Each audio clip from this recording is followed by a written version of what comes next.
अरिहन्ताणं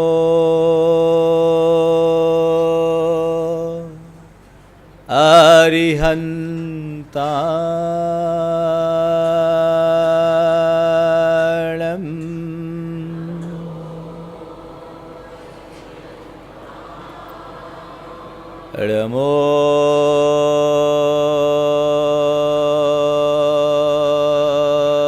सिद्धाणं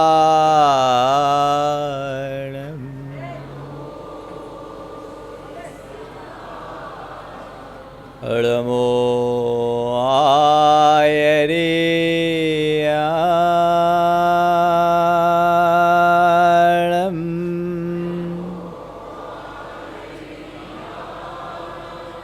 नमो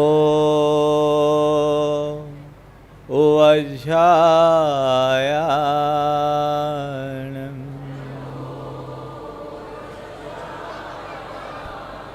नमो लोये सवशाहुनं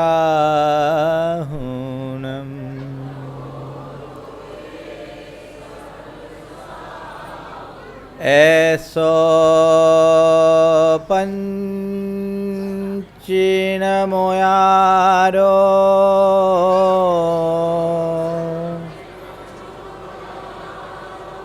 सवपावपणाशनो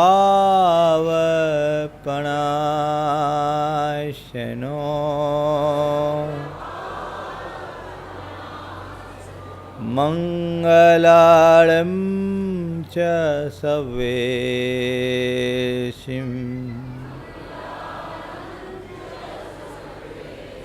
पढ़मं होय मंगलम।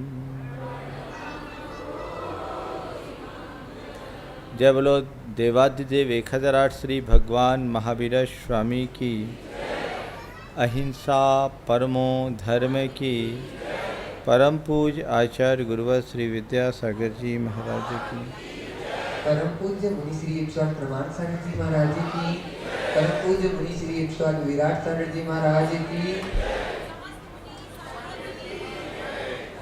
एक स्थान पर एक विशाल मंदिर बन रहा था। सैकड़ों श्रमिक काम कर रहे थे। तभी किसी संत का उधर से गुजरना हुआ और वे उनमें से काम करते एक मजदूर के नज़दीक पहुंचकर पूछा कि भैया क्या कर रहे हो। उसने संत को बेरुखी से देखा और कहा, दिखता नहीं है, अंधे हो क्या? पत्थर तोड़ रहा हूं। संत ने उसकी बात सुनी और आगे बढ़ गए। कुछ दूर एक दूसरा मजदूर वही काम कर रहा था। वे उसके करीब पहुंचे और उससे पूछा, भाई मेरे क्या कर रहे हो? उसने संत को देखा और बड़ी बेबसी के साथ कहा, पेट पाल रहा हूं। और संत आगे बढ़े। थोड़ी दूर पर एक मजदूर वही काम कर रहा था, लेकिन काम करते करते मुख से प्रभु के गीत भी गुनगुना रहा था।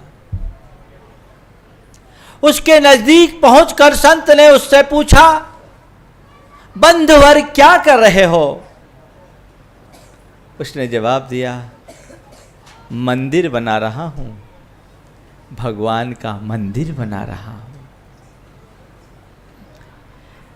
काम तीनों मजदूर एक सा कर रहे थे, लेकिन पहले के स्वरों में बेरुखी थी, दूसरे के स्वरों में बेवसी थी। लेकिन तीसरे में था अहोभाव। बंधुओं, संत कहते हैं संसार में जीने वाले मनुष्यों की भी कुछ ऐसी ही दशा है। काम सब एक कर रहे हैं लेकिन तीनों की परिणतियां अलग अलग। संसार में सब जीवन एक जी रहे हैं लेकिन सबके जीवन का ढंग अलग अलग। कुछ लोग हैं जिनके जीवन में केवल बेरुखी भरी होती है। कुछ हैं जिनका जीवन विवस्था का अध्याय मात्र बनकर रह जाता है। लेकिन वे लोग धन्य हैं जो अपने जीवन को अहोभाव से भरकर भगवान का मंदिर बना लेते हैं। संत कहते हैं ये मनुष्य जीवन बेरुखी से बिताने के लिए नहीं है। ये मनुष्य जीवन विवस्था में बर्बाद करने के लिए नहीं है। ये मनुष्य जीवन अहोभाव में डूबकर आनंद की यात्रा बनाने के लिए है। तुम अपने जीवन को आनंद की यात्रा बना सकते हो, बशर्ते तुम्हें जीवन जीने का ढंग समझ में आ जाए। बंधुओं, जीवन यही है, जीवन की व्यवस्थाएं यही है। इन्हें बदलना बहुत सहज नहीं है और बहुत कम लोग बदल पाते हैं। लेकिन यदि मनुष्य जीवन जीने के प्रति अपना नजरिया बदल ले तो तमाम कुव्यवस्थाओं के मध्य भी वह अपनी अवस्था को ठीक रख सकता है। हम अपने जीवन को अहोभाव से भरे। संसार के मनुष्यों की दशा बड़ी विचित्र है। वो रोते हुए जन्मता, शिकायतें करते हुए जीता है और निराशा के मलबे में दबकर मर जाता है। हर मनुष्य की कहानी यही।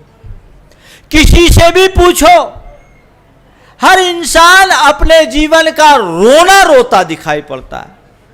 हर व्यक्ति के स्वरों में शिकायतें दिखाई पड़ती है। हर व्यक्ति फरियादी बनकर के चलता है। जीवन की उपलब्धियों को लोग अनदेखा करते हैं और तमाम उपलब्धियों से संपन्न होने के बाद भी भिखारियों की तरह जीवन जीने के लिए बाध्य हो जाते हैं। संत कहते हैं तुम्हें सुखी होना है तो तुम उनका आकलन करो जो तुम्हारे पास है, क्योंकि तुम्हारा जीवन बहुत महान है और तुम्हारे पास जो है वो बहुत बड़ी उपलब्धि है। लेकिन तुम्हारी एक कमजोरी रही है कि तुमने सदैव उसकी तरफ दृष्टिपात किया है जो तुम्हारे पास नहीं है। तुमने उसे मूल्य दिया है जो तुम्हारे पास नहीं है। तुम्हारा सोच सदैव उल्टा रहा है, चिंतन नकारात्मक रहा है, दृष्टिकोण एकांगी रहा है। इसी के कारण तुम आज तक दुखी रहे हो। अपने जीवन को सुखी बनाना चाहते हो तो अपनी दृष्टि को बदले। एक व्यक्ति जिसका बहुत साधारण जीवन था, मेहनत करके अपना पेट पालता, एक बेटा था, पत्नी थी और रहने को एक छोटा सा छप्पर का घर था। लेकिन सदैव वो भगवान को इस बात के लिए धन्यवाद दिया करता था कि हे प्रभु, तू मुझ पर कितना मेहरबान है, मैं कितना खुश नसीब हूँ, तेरी कितनी बड़ी कृपा मुझ पर बरसी।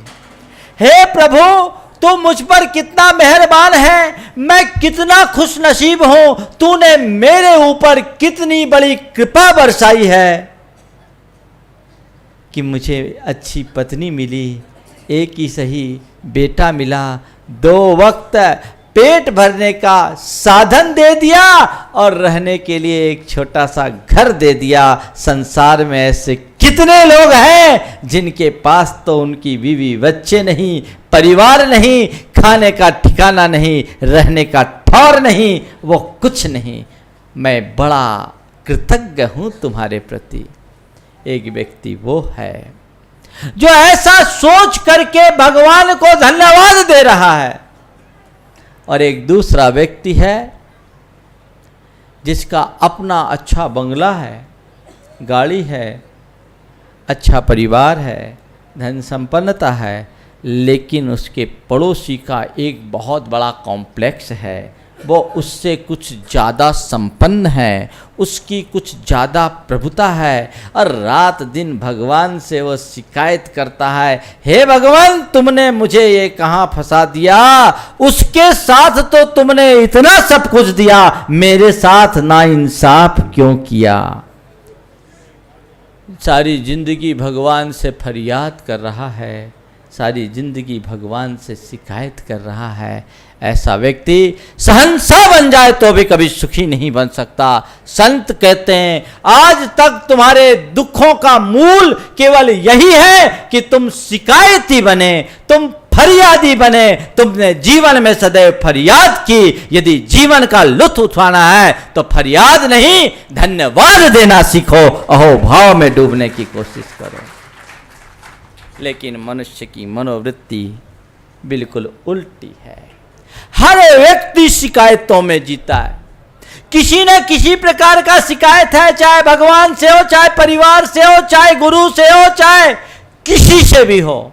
शिकायत, जब तक तुम अपने चिंतन को नकारात्मक बनाकर रखोगे शिकायती स्वभाव बना रहेगा, और जहाँ शिकायतें हैं वहाँ कभी संतुष्टि नहीं होगी, और संतुष्टि के अभाव में जीवन में कभी सुख और शांति की अभिव्यक्ति भी नहीं होगी। इसलिए शांति चाहिए, प्रसन्नता चाहिए, आनंद चाहिए, तो अपने चिंतन की धारा को बदलिए, अपनी सोच को बदलिए, जो है जैसा उतने में संतुष्ट होना सीखिए, और उस संतुष्टि के लिए चाहिए सकारात्मक सोच, बेहतर नजरिया, पॉजिटिव एटीट्यूड और पॉजिटिव थिंकिंग।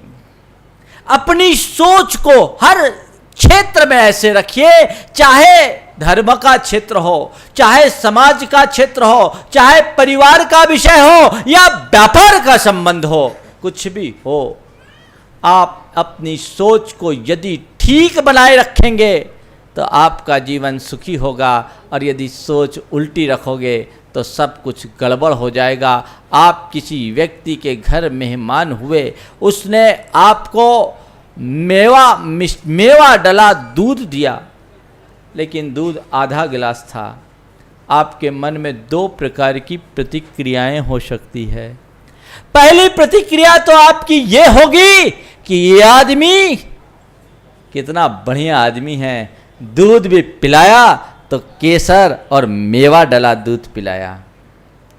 और एक दूसरी प्रतिक्रिया ये भी हो सकती है, ये आदमी कैसा काइया है, दूध भी पिलाया तो आधा गिलास पिलाया। दोनों दृष्टियां हैं। यदि आप भरे गिलास की तरफ दृष्टि रखते हो तो अपने आप को अहोभाव से भर लोगे, और यदि तुम्हारी दृष्टि खाली गिलास की तरफ रहेगी तो सारी जिंदगी खाली बनी रहेगी, कभी अपने आप को भर नहीं सकोगे। संत कहते हैं अपने जीवन में खुशियों की बौछार लाना चाहते हो, अपने जीवन में खुशियों की बरसात प्रकट करना चाहते हो, तो सदैव अपनी दृष्टि भरे गिलास की तरफ रखो, खाली गिलास की तरफ मत रखो। अपनी दृष्टि सदैव भरे गिलास की तरफ रखो, हर चीज में तुम्हें अनुकूलता बन जाएगी। और यदि वैसी दृष्टि नहीं होगी तो तमाम अनुकूलताओं के मध्य भी तुम व्याकुल बने रहोगे। चाहिए, जीवन का ये तरीका है। हम महापुरुषों के चरित्र को पलट करके देखें, उनके जीवन में अनेक प्रकार की विपत्तियां आई, लेकिन उनने अपने सोच के बल पर, अपने चिंतन के बल पर विपत्ति को संपत्ति में परिवर्तित कर दिया। श्री राम को जब वन गमन का आदेश हुआ, वनवास का प्रसंग हुआ, आप कल्पना कर सकते हैं आज किसी बेटे को कोई बाप राज तिलक के अवसर पर ये कह दे कि तुझे वन की ओर जाना है, क्या होगा? रो रो के आधा हो जाएगा, और यदि थोड़ा बलवान होगा तो सीधे बाप से हिसाब किताब पूरा कर लेगा, कोर्ट तक घसीट कर ले जाएगा। और ज्यादा ताकतवर होगा तो सीधे रिवाल्वर अड़ा करके काम सीधा कर लेगा। ये सोच। रामचंद्र जी की प्रतिक्रिया को देखिए, रामचंद्र जी ने क्या प्रतिक्रिया की। रामचंद्र जी से जब कहा गया कि तुम्हें वनवास जाना पड़ रहा है, उन्होंने कहा किसने कहा कि मुझे वन को जाना है? मुझे तो दंडकारण्य का साम्राज्य मिल रहा है। जो जंगल को भी साम्राज्य बना दे वो मनुष्य की उदार दृष्टि है, लेकिन व्यक्ति की जब एकांगी दृष्टि होती है तो साम्राज्य भी उसके लिए जंगल बन जाता है। दृष्टि ठीक रखिए। ये सोच थी, उस सोच के परिणाम स्वरूप वे दंडकारण्य में भी कहा अच्छा है, दंडकारण्य में जाने का सौभाग्य, राज्य मिलेगा, पिता की आज्ञा को पूर्ण करने का सौभाग्य मिलेगा और ऋषि मुनियों के दर्शन करके उनके जीवन का पुण्य पाने का प्रसंग बनेगा। ये सोच है। ऐसी सोच यदि लोग अपना ले तो क्या होगा? रामचंद्र जी ने जब वन गमन होने को हुआ तो सीता से कहा कि तुम मत जाओ, तुम जंगलों के कंटकाकीर्ण मार्ग पर कैसे चलोगे? तुम्हारे पांव तो बहुत कोमल कोमल हैं, तुम अपने इन कोमल पांवों से जंगलों के कंटकाकीर्ण मार्ग पर कैसे चलोगी? सीता ने कहा हे नाथ, अग्रतस्ते गमिष्यामि मृदनंत निकंटकान। आप कहते हो मेरे पांव कोमल है, ठीक है मेरे पांव कोमल है, मैं अपने कोमल पांवों से आपके आगे आगे चलकर उन कंटकों को कोमल बनाती हुई चलूंगी। क्या सोच है। आज की सीता होती तो क्या कहती? वो कहती विच्छेदाय गमिष्यामि न्यायालय महम त्वरा। पहुंचो कोर्ट, किसी अच्छे वकील से मिलो, डाइवोर्स का केस बनाओ और ज्यादा से ज्यादा संपत्ति हड़पो। सोच है, बहुत उल्टी सोच। एक बार मैंने ऐसी रामायण की चर्चा की एक प्रवचन में। प्रवचनोपरांत कुछ महिलाएं मेरे पास आई, बैठी थी। मैंने चर्चा में उनसे पूछा कि यदि आपके पति का इस तरह से अचानक वनवास हो जाए श्री राम की तरह, तो आप क्या करती? आपके पति का यदि श्री राम की तरह वनवास हो जाता तो आप क्या करती? उसने कहा मैं भी उनके साथ जाती, मैं भी उनके साथ जाती। मैं बड़ा प्रभावित हुआ। मैंने उनसे पूछा क्या आपको सीता का चरित्र इतना प्रभावित कर गया? मैंने उससे पूछा कि आपके पति को यदि अचानक वनवास दे दिया गया होता तो आप क्या करती? उसने कहा कि मैं भी उनके साथ जाती। मैंने पूछा क्या आपको सीता का चरित्र इतना प्रभावित कर गया? बोले महाराज छोड़ो चरित्र मरित्र को, 3-3 सासुओं की अंडर में ससुराल में रहने से अच्छा पति के साथ अकेले जंगल में रहना। ये आज का सोच, ये आज की सोच है। मनुष्य इसीलिए दुखी, इसीलिए अशांत है। यह जीवन की कहानी है। इसे जो समझ ले उसकी जीवन की दिशा और दशा परिवर्तित हो जाए। बंधुओं, जीवन में जब भी कोई प्रतिकूलता समझ में आए उसको आप सकारात्मक तरीके से लेना शुरू कर दो, जीवन सुखी हो जाएगा। इसी में जीवन की उन्नति है, इसी में जीवन का उत्थान है। नकारात्मक सोच रखने से मनुष्य आर्त ध्यानी होता है और सकारात्मक सोच के बल पर वो धर्म ध्यानी बन जाता है, कर्मों को काट लेता है। मेरे संपर्क में एक युवक, वो अपने भाई के प्रति अंधा विश्वास रखा करता था, बहुत प्रेम था भाई के प्रति,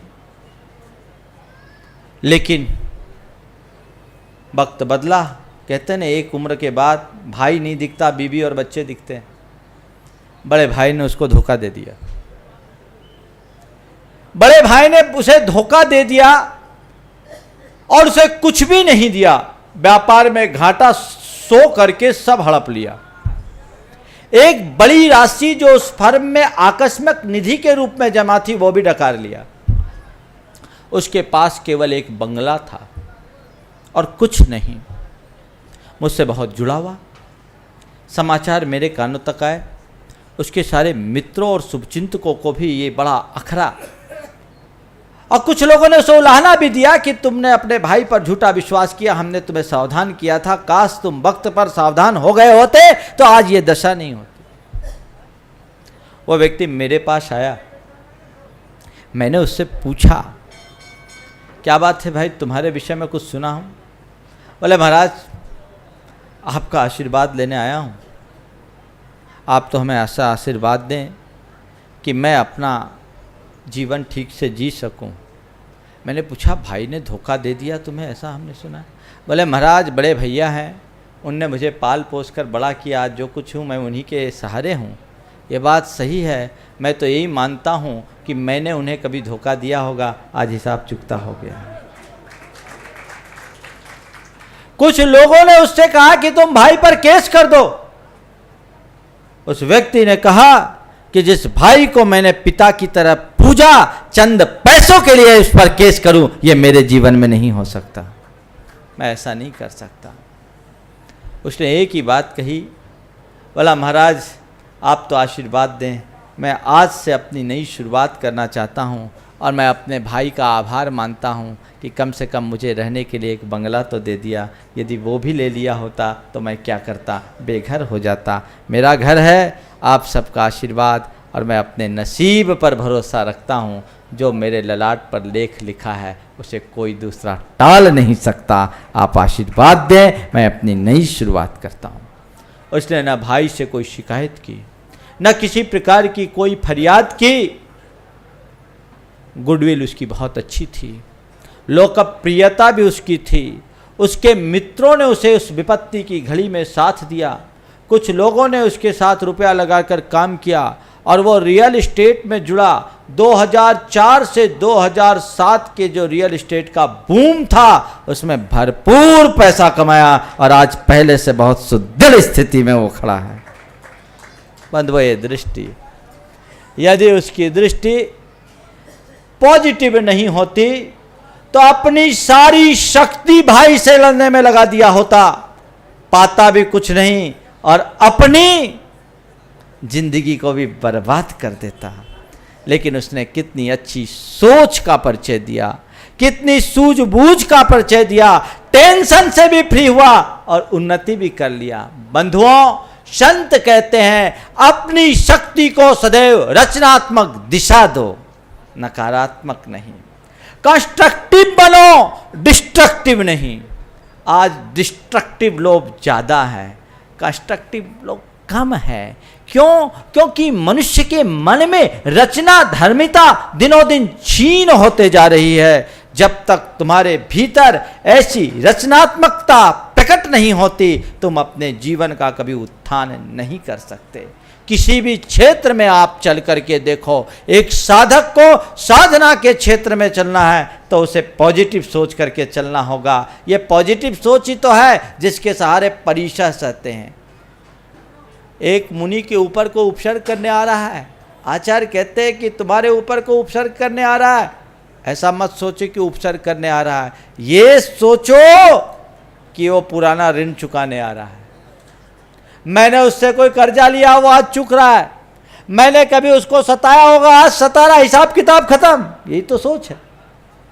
अगर किसी को आपके ऊपर किसी का कर्जा हो और वो कर्जा आप कभी चुकाते हो तो आपको हर्ष होता है कि विषाद? अच्छा ही लगता है ना कि भाई उसका प्रेशर था, इतने दिन का कर्जा था, चुका दिए तो ठीक।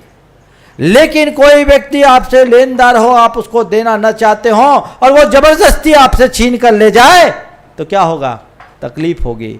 संत कहते हैं सोच को पॉजिटिव रखो और यदि कुछ खोया है तो समझो कर्जा चूक गया, मन में अशांति नहीं होगी। और अगर उल्टा सोचोगे तो सिवाय अशांति के कुछ भी नहीं होगा। सोच का बहुत बड़ा अंतर होता है। सदैव अपनी सोच को इसी तरीके से बना करके चलने की ज़रूरत है। यदि इस तरह की सोच आपकी बनी रहेगी तो निश्चित वह जीवन की एक बहुत बड़ी उपलब्धि होगी। बंधुओं, सब कुछ हमारी सोच के ऊपर निर्भर करता है। यदि सोच ठीक दिशा में है तो जीवन की दशा परिवर्तित हो जाती है और सोच उल्टी पुल्टी है तो सब कुछ उल्टा पुल्टा हो जाता है। हम अपनी ही सोच से अपने जीवन में विपत्तियां बुलाते हैं और अपनी ही सोच से जीवन में संपत्ति भी प्रकट कर सकते हैं। एक आदमी एक ऐसे जंगल में फंस गया जहाँ चारों तरफ सूखे ठूंठ थे। काफ़ी दूर पर एक हरा भरा पेड़ दिखाई पड़ा। जैसे तैसे शक्ति बटोर कर वह उस पेड़ के नीचे गया। पेड़ के नीचे जाते ही उसे अपार शांति की अनुभूति हुई। थक कर चूर हो गया था। उसने सोचा बहुत थक गया हूँ, प्यास के मारे कंठ सूखे जा रहे हैं। क्या अच्छा होता यदि कुछ पीने का प्रबंध होता। इतना सोचना था कि उसके पास शीतल पेय आ गए। उसने पिया। पेय पीने के बाद उसे भूख की वेदना सताने लगी और उसने सोचा बहुत जोर की भूख लग रही है। क्या अच्छा होता कि यदि कुछ खाने का भी प्रबंध होता। इतना सोचना था कि उसके सामने भोजन की थाल आ गई। बहुत जोर की भूख लगी है, क्या अच्छा होता कि यदि कुछ खाने का भी प्रबंध होता। इतना सोचना था कि भोजन की थाल सामने आ गई। उसने छक कर खाया। फिर जैसा कि अक्सर होता है खाने के बाद सुस्ताने की इच्छा होती है। उसने सोचा बहुत थक गया हूँ, बहुत बढ़िया होता यदि यहाँ कुछ आराम का इंतजाम होता। इतना सोचना था। वहाँ सेज बिछ गई। वो आराम से लेटने लगा। लेटा कि तभी उसके मन में ख्याल आया बियावान जंगल है, कहीं अंधेरा ना हो जाए। अचानक अंधेरा हो गया। उसने सोचा अंधेरा हो गया, बियावान जंगल है, कहीं शेर ना आ जाए। देखते ही शेर आ गया। शेर को आता देखकर घबराया, कहा शेर आ गया, कहीं मुझे खा ना जाए। शेर ने उसे खा लिया।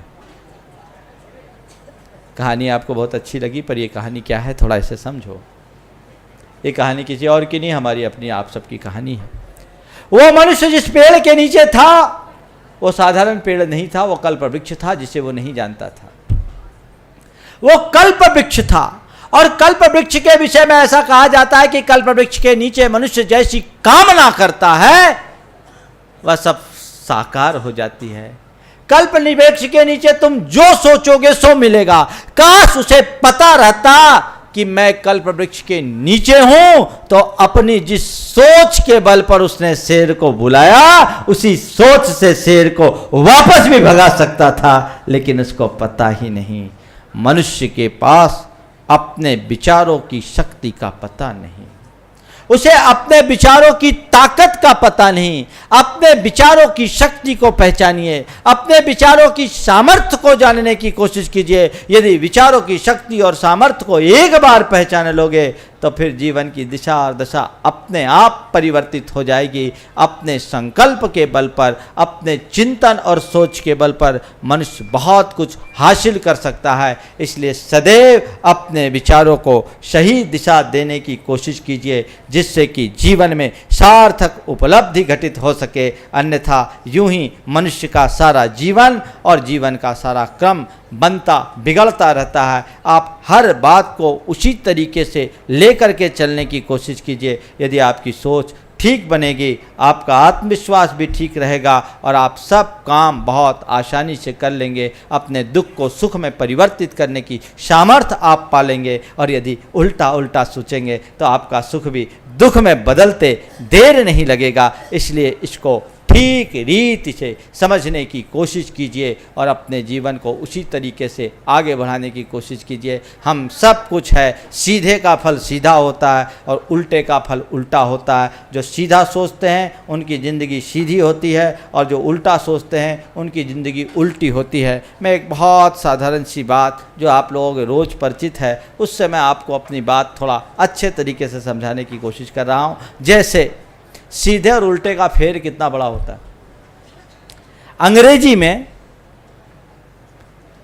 गॉड की स्पेलिंग क्या होती है? क्या होती है?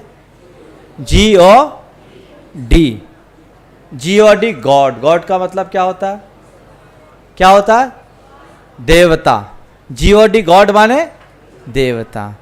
और इसको पलट दे तो क्या होता है? डीओजी। क्या हुआ? डीओजी मतलब कुत्ता। समझ में आया कुछ? सीधी जिंदगी जियोगे तो गॉड बन जाओगे और उल्टी जिंदगी जियोगे तो डॉग बन जाओगे। सीधा सीधा खेल। सीधी सोच रखोगे गॉड बनोगे, गॉड जैसा जीवन पाओगे, और उल्टी सोच रखोगे तो डॉग बनोगे। आजकल ऐसे लोगों की भरमार है। सीधी सोच वाले लोगों की आज बहुत कमी है। इस सोच को हमें अपने जीवन के साथ जोड़ करके चलने की ज़रूरत है। संपूर्ण जैन दर्शन सोच के ऊपर व्याख्यान देता है, सोच के ऊपर बल देता है। मन, वाणी और शरीर हमारी ये तीन आधारभूत शक्तियां हैं, लेकिन उनमें सबसे बड़ी शक्ति मन की है। मन से ही मनुष्य की जीत होती है, मन से ही मनुष्य की हार होती है। मनुष्य के जीवन का उत्थान और पतन उसके मन पर निर्भर करता है। इसलिए अपने मन को ठीक रखें। ये गुणायतन जिसकी आप अभी चर्चा सुन रहे थे, लोगों के मन में, बहुत सारे लोगों के मन में जिज्ञासा है। यद्यपि अब अधिकतर लोग जान चुके हैं कि गुणायतन है क्या। वस्तुतः जैन दर्शन में एक शब्द आता है गुणस्थान। गुणस्थान का मतलब क्या है? हमारे मन, वचन, काय के परिणामों के निमित्त से, हमारे आवेग संवेगों के निमित्त से, हमारे भावों में, अंतरात्मा के भावों में उतार चढ़ाव होता है, उसको मापने का पैमाना है गुणस्थान। इन गुणस्थानों को जिसने समझ लिया, संपूर्ण जैन दर्शन को समझ लिया, संपूर्ण जैन वांग्मय को समझ लिया। आज हम जब जैन धर्म और जैन दर्शन की बात करते हैं तो लोगों का चित्त उसकी जटिलताओं में उलझ जाता है। लोग यही सोचते हैं कि ये बड़ी बड़ी पोथियों की बातें हैं, इनको हम अपने जीवन में कैसे समझेंगे। पर बंधुओं, जैन दर्शन बड़ा प्रैक्टिकल दर्शन है। अगर हम जैन दर्शन के विज्ञान को ठीक रीति से समझ लें तो अपने जीवन को बहुत अच्छे तरीके से जीने में समर्थ हो सकते हैं। हमारे जीवन का रंग ढंग सब कुछ परिवर्तित हो सकता है। तो मैंने सोचा कि सम्मेद शिखर जी में यदि कुछ हो तो क्यों ना ऐसा कुछ कार्यक्रम बनाया जाए जिससे लोग गुणस्थानों को समझ सके और अपने भीतर की परिणति को पहचान सके। वो जान सके, उनके सामने एक ऐसा पैमाना हो जिससे वो देख सके, समझ सके कि मैं कहाँ हूँ और मुझे कहाँ होना चाहिए। मेरे जीवन का दुख क्यों है और इस दुख को सुख में मैं कैसे परिवर्तित कर सकूं। अपनी सोच के बदलाव से एक साधारण प्राणी किस तरह अपने उत्तरोत्तर प्रगति करते हुए परमात्मा अवस्था तक पहुँचता है, आप ये सब चीज़ें गुणायतन के माध्यम से देखेंगे। ये अपने आप में एक अद्भुत परिकल्पना है। काम तो यहाँ चल ही रहा है, ये पत्थर और मंदिर का काम तो चल रहा है, ये तो आप देश में अन्यत्र भी देख रहे हैं। लेकिन मॉडर्न टेक्नोलॉजी के बेस पर जो आप 14 गुणस्थानों का सजीव चित्रण देखेंगे, वो दुनिया में आज तक कभी किसी की परिकल्पना में भी प्रकट नहीं हुई है। साक्षात प्रकट होने की बात क्या, उसे तो जब आप यहाँ आकर देखोगे तभी आप समझ सकेंगे। तो ये सम्मेद शिखर हम सबका सर्वोच्च तीर्थ, शिरोमणि तीर्थ, इस तीर्थ का हमें बहुत उच्च विकास करने की जरूरत है। जितना ऊंचा हमारा पारसनाथ पर्वत है, इस तीर्थ की ऊंचाई भी उतनी ऊंची होनी चाहिए, तभी हम यहाँ अपने गौरव को प्राप्त कर सकेंगे। लेकिन ये काम केवल तालियां ठोकने से होने वाला नहीं है। ये काम तभी होगा जब आप ताल ठोक कर मैदान में आओगे। आपको जुटना होगा, तन से, मन से, धन से सहयोग देने की जरूरत। तय कर लो जितने लोग यहाँ आए हैं कि जब तक ये गुणायतन का काम चल रहा है, चलता रहेगा, मैं अपनी आय का एक निश्चित हिस्सा गुणायतन में देता रहूंगा। जो भी है तुम्हारे पास थोड़ा अधिक, जितना अपनी शक्ति के अनुसार देते रहेंगे। और जब ये बनकर तैयार होगा उस समय तुम्हारी खुशियों का पारावार नहीं होगा कि इस शाश्वत भूमि में मेरा द्रव्य लगा है, जिसके बल पर ये इतना बड़ा तीर्थ खड़ा हुआ है, इतना बड़ा धर्मायतन खड़ा हुआ है। तो ये मौके हैं, ऐसे मौके में जो अपना अर्पित कर देते हैं वे धन्य हैं। बाकी धन तो क्या है, हाथ का मैल है, आज है कल रहे न रहे कोई भरोसा नहीं। इसलिए इनका सदुपयोग करने की बात सोचो। जो लग गया वही तुम्हारा है, बाकी एक दिन तो क्या है, खाए खोया रह गया, सब छूट जाने वाला है। कभी किसी का कोई अता पता नहीं होता। कई बार कई तरह के लोग होते हैं। एक बार एक व्यक्ति ने कह दिया, मुझसे तो नहीं कहा, मेरे कमरे में आवाज़ आई कि नए नए मंदिरों की क्या ज़रूरत। मैं सुन लिया, सामने आके कहता तो समाधान देता। हो सकता है यहाँ बैठे लोगों को भी हो सकता है कि ऐसा प्रश्न है कि नए नए चीज़ों की क्या जरूरत। सोच है, सोच का अपना अपना ढंग होता है। कई लोग इस चिंतन से भी जुड़े हुए हैं जिनके लिए इस तरह के मंदिर आदि की उपयोगिता प्रतीत नहीं होती। पर बंधुओं, मैंने कल आप सबसे कहा था कि ये जिन मंदिर आदि 7 स्थान ऐसे हैं, जिन बिंब, जिनागार, तीर्थ यात्रा, प्रतिष्ठा और चतुर्विध संघ को दान, जिनेंद्र भगवान की पूजा और शास्त्र का प्रकाशन, इससे जीवों के भव भव का उपकार होता है।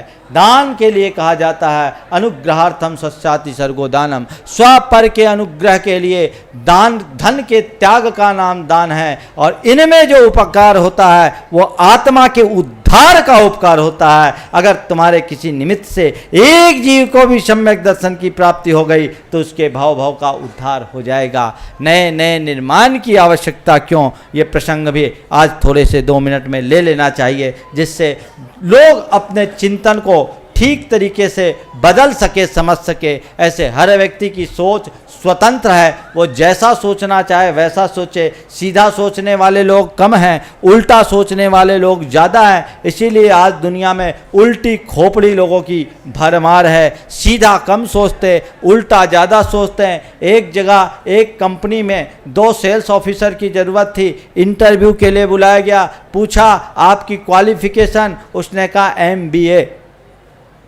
आपकी क्वालिफिकेशन क्या है, बोला MBA। पूछा MBA का फुल फॉर्म क्या है, उसने कहा मुझे बिगाड़ना आता है। MBA, मुझे बिगाड़ना आता है। उसके बाद एक दूसरा युवक आया, उससे क्वालिफिकेशन पूछी गई, आपकी क्वालिफिकेशन, उसने कहा MBA। उससे पूछा MBA का फुल फॉर्म क्या है, उसने कहा मुझे बनाना आता है। समझ में आया कि नहीं आया? मुझे बनाना आता है, मुझे बिगाड़ना आता है। कौन सा MBA पसंद करोगे? कौन सा MBA पसंद करोगे? जिंदगी में बनाने वाले MBA बनो, बिगाड़ने वाले MBA बनने में कोई उपलब्धि नहीं। सन 1988 में आचार्य महाराज के चरणों में साहू अशोक कुमार जी बैठे थे। जबलपुर की बात। उन्होंने आचार्य महाराज से एक प्रश्न किया, मैं वहीं पर था, कि महाराज जी आजकल नए नए मंदिरों का निर्माण बहुत हो रहा है, जबकि पुरानों का जीर्णोद्धार पहले होना चाहिए। आचार्य श्री ने कहा हाँ, पुराने का जीर्णोद्धार होना चाहिए। महाराज श्री, पुराने के जीर्णोद्धार में तो पुण्य भी अधिक है। आचार्य श्री ने कहा हाँ, पुण्य अधिक है। महाराज श्री, आपके नाम की एक विज्ञप्ति जारी करा दूं कि नए के निर्माण की अपेक्षा पुराने का जीर्णोद्धार पहले करें। आचार्य महाराज ने मुस्कुराते हुए कहा, साहू जी, विज्ञप्ति निकालना है तो निकाल दो, पर मेरे एक सवाल का जवाब दो। बोले क्या? बोले ये बताओ कि तुम्हारे कपड़े फट जाएंगे तो कितनी बार रफू करवा करवा के पहनोगे? यदि तुम्हारे कपड़े फट जाएं तो तुम कितनी बार रफू करवा करवा करके पहनोगे? आचार्य महाराज ने उन्हें समझाया और कहा पुराने का जीर्णोद्धार जरूरी है, पर केवल पुराने के जीर्णोद्धार से अपनी संस्कृति को आगे नहीं बढ़ा पाओगे। पुराने के जीर्णोद्धार के साथ कुछ ऐसा निर्माण कर जाओ जिसका हजारों वर्ष बाद की पीढ़ियां जीर्णोद्धार करा सके। ये सोच है। बंधुओं, आज जो हमारा इतिहास है, खासकर दिगंबरत्व का इतिहास, ये इन मंदिरों के कारण ही जीवित है। साहित्य के क्षेत्र में हम पिछड़ गए, लेकिन ये मंदिर, ये मूर्तियां, इनका एक एक पत्थर दिगंबरत्व का गीत गाता है। दूसरे पक्ष का कोई भी पुरातत्व 8वीं शताब्दी से पुराना नहीं है। और तुम्हारा ईसा पूर्व 2री शताब्दी तक के पुरावशेष इधर मिलते हैं, और हड़प्पा मोहनजोदड़ो में चले जाए तो आज से 5000 वर्ष पुरानी संस्कृति में दिगंबरत्व का गौरव प्रकट होता है। वह सब केवल इन मंदिरों और मूर्तियों के कारण हुआ। यदि ये नहीं होते तो कुछ भी नहीं होता। इसलिए हम तो हर बात की उपयोगिता समझें, अपने जीवन के कल्याण का ठोस उपक्रम करें और अपने जीवन को आगे बढ़ाने की कोशिश करें। आप सब लोगों ने सिद्ध चक्र महामंडल विधान का पूर्ण आनंद लिया। यद्यपि इसकी पूर्णाहुति कल होने वाली है, तभी इसका आनंद होगा, पर यह भी एक जीवन का बड़ा आनंद है। अपने मुकेश जी, नंद कुमार जी, राजकुमार जी, इनकी माँ मीरा देवी जी, बहुत सालों से इनकी भावना थी, गुणायतन के प्रति इनका शुरू से जुड़ाव रहा। गुणायतन के सबसे पहले अगर व्यक्ति हैं तो ये मुकेश हैं, नंद कुमार और मुकेश, जो मेरे पास कभी आए थे और आ करके जब मैं न जानता था न पहचानता था, लेकिन अपनी भावना प्रकट की और आज वो इमारत खड़ी हुई, उसे इन्होंने विधिवत गुणायतन को समर्पित भी कर दिया है। मैं तो उनको यही कहना चाहता हूँ, अपने जीवन को ही गुणायतन के लिए समर्पित कर दो, सारा काम अपने आप होता जाएगा। ये जो कुछ भी है वह जीवन के लिए बहुत कल्याणकारी है। दूसरों को भी इनसे प्रेरणा लेनी चाहिए। विधान अभी संपन्न हुआ नहीं है, इसलिए विधान के लिए मुझे अभी कुछ कहने की ज़रूरत नहीं है। सब लोगों ने भी बहुत किया, लेकिन एक नीति कहती है जीर्ण मन्नम प्रशंसन्ति। अनाज की प्रशंसा तब तक नहीं करो जब तक हजम ना हो जाए। सामने वाले ने बहुत बढ़िया भोजन कराया, बहुत बढ़िया माल खिलाया, क्या भरोसा, जब पच जाए तब कहना। इसलिए अभी बात बाकी है। विधान से संबंधित बातें तो मैं आप सबसे कल करूंगा, लेकिन हम इसी तरह उत्साह और उमंग का परिचय देते रहें। होली के अवसर पर सब लोग इस तीर्थराज की यात्रा के लिए आए। बहुत से लोग ऐसे हैं जो हर वर्ष आते हैं। वे ये सोचे कि इस तीर्थ के प्रति हमारी भावना जुड़ी रहे। इस तीर्थ के चहुमुखी विकास के लिए गुणायतन और साथ में सेवायतन अपना काम कर रहा है। हमको दोनों के कार्यों को आगे बढ़ाना है, जिससे इस तीर्थ के गौरव को हम पुनर्प्रतिष्ठित कर सकें और यहाँ आकर के हमें लगे कि हमारा ये तीर्थ है जिसमें हम अपनी पूजा आराधना ठीक ढंग से कर सकते हैं। बंधुओं, कल एक पुस्तक का विमोचन हुआ था, अविभाजित बिहार के जैन तीर्थ। वो भी अपने बीके जैन ने काफ़ी परिश्रम करके तैयार किया। उसमें उनने काफ़ी शक्ति लगाई, काफ़ी समय लगाया और काफ़ी द्रव्य भी लगाया। ये बिहार के उन तीर्थों को जिनको लोगों ने आज तक कभी नहीं देखा, उसे जानने का एक अच्छा माध्यम है और लोगों को अपने संग्रह में ऐसी कृतियों को जरूर रखना चाहिए, ताकि हम आप अपने आने वाली पीढ़ियों को अपने तीर्थों और मंदिरों के बारे में अधिक से अधिक जानकारी दे सकें। इसी तरीके से आगे के आपके सारे कार्यक्रम होते रहें और आप अपने कार्य को कर सके। अभी बात चल रही थी झारखंड की और बिहार की। हमको तो लग रहा है ये अपनी लड़ाई में हम ही को ना बांट दे। एक कहेगा ये पैर मेरा और ये पैर मेरा। वो कहानी आप सबको पता है। एक गुरु के दो चेले थे, दोनों पांव दबा रहे थे, एक पैर और एक पैर। दूसरे का हाथ पहले पैर में लग गया, मेरे पैर को मत छुओ, वो कहे मेरे पैर को मत छुओ। दोनों ने एक दूसरे का पांव ही काट दिया। ऐसे लड़ने वाले शिष्यों से भगवान ही बचाए भैया। ना हम झारखंड ना बिहार, मुनि किसी का नहीं, मुनि तो अखंड है। और भैया तुम लोग कहते हो महाराज हमारे, कभी बोलना ही नहीं भूल के। महाराज हमारे भूल के मत बोलना। जो अपने माँ बाप का नहीं हो तुम्हारा क्या होगा। महाराज किसी के नहीं और महाराज सबके। समझ गए। ये तो भावनाएं हैं। अभी बहुत सारी बातें आप सबसे की गई, दीक्षा जयंती की भी बात कही गई। बंधुओं, ये तो आप लोगों का काम है।